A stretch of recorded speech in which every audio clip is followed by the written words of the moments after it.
السلام عليكم ورحمة الله وبركاته እንግዲህ አሁንም መልእክት አለኝ መልእክቱ ምንድነው እኔ ከሶላት በኋላ በተለይ ከጁምዓ በኋላና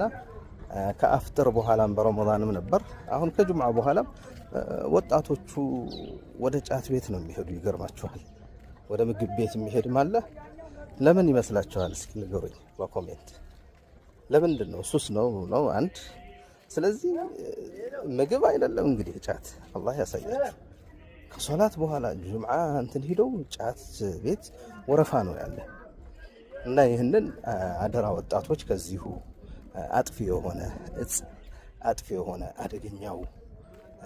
አደንዛዥ እጽ ጫት ተውት ማለት ነው እንድትሩቁ ነው እኔም መክረው ከጫት ምንም ፋይዳ አይገኝም ወንድምና እህቶች ጫት የሚቆሙ ዑለማ ተብዬ ምናምን ምን የምን ዑለማ ጠማማ ናቸው እንጂ ለራሳቸው ጠመው ማህበረሰቡን የሚያጠሙት ስለዚህ አደራ እነሱን አትከተሉ እንግዲህ ይሄድክ የሚል ነበር ድሮ አሁንም እየሄድን ነው መልእክት እያስተላለፍን ያለነውና شكرا جزيلا وبالله التوفيق والسلام عليكم ورحمة الله وبركاته